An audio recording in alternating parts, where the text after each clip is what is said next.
Ayun nga at ilang oras na lang darating na yung bagyong Pipito. Kaya nagre-ready na ako. Ito oh, yung battery gamit ko yan. Lumang sasakyan, lumang battery ng sasakyan, pinagpalitan, naka full charge na to. Ito naman sa motor, ayan, sinarge ko na yan. Baka mamaya mawalan na naman ng kuryente kaya kailangan mag-ready. Ito nga pala, yung bagyong Christine, dito ako dumepende. Isang araw kaming walang kuryente nun. Ito lang yung gamit kong battery nun. Lahat nakasalpak dito. Ito, yung electric pa na gamit ko noon, yung maliit. Ito yung gamit namin sa e-bike. Meron din kaming malaki. 12 volts din yun, pwede erekta dyan. Yan, testing natin to ha. Malakas din to. Lalo na kung may bata kayo. Napakalaking tulong nito. Yan, testing natin. Yan, malakas ang hangin yan. Tapos, ano pa ba? Ilaw. Yan, nakasalpak din yung ilaw dyan. Nakikita nyo. Ito nga pala ang bumbilyang to ay 12 volts. Bawal to sa AC, yung nasa bahay natin. Bawal yun. Kasi sasabog yung bumbilya. Ang 12 volts lang to. Yan. Tatlong ganito ang gamit ko noon nung bagyong Christine. Lahat sila nakahalpak yan, buong magdamag.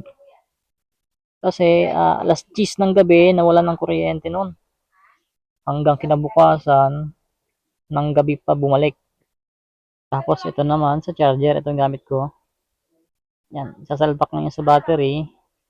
Yan, pag umilaw na, pwede na ako mag-charge sa cellphone, mga power bank, yan.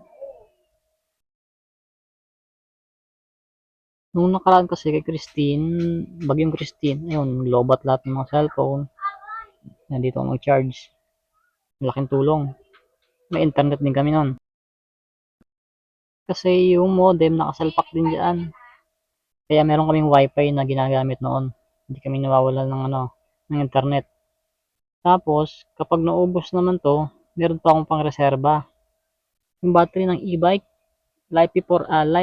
Life po 4 ang gamit ko noon. Medyo malaki yung capacity nun, kaya pang matagalan yun. Ito naman, yung battery ng motor, pwede rin to sa ilaw-ilaw.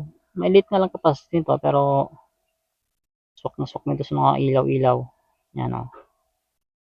Pinu-full charge ko pa to. Pang reserva din. Ito yung pinaglumaang battery ng sasakyan. Wala na itong voltahe. Na-revive ko lang eh. Dead na siya. Kumbaga, na-repair lang. Kaya ito ngayon, gamit ko na siya. Ang laki ng tulong, lalo na pag walang kuryente, pang emergency. Balak ko rin naman bumili ng pang solar. Para at least pag nawalan ng kuryente, meron akong reserba. Wind signal number 3 pala dito sa amin ngayon sa Laguna. Maya-maya baka lumakas pa at baka mawalan rin ng kuryente. Kaya ingat sa lahat. Keep safe. God bless.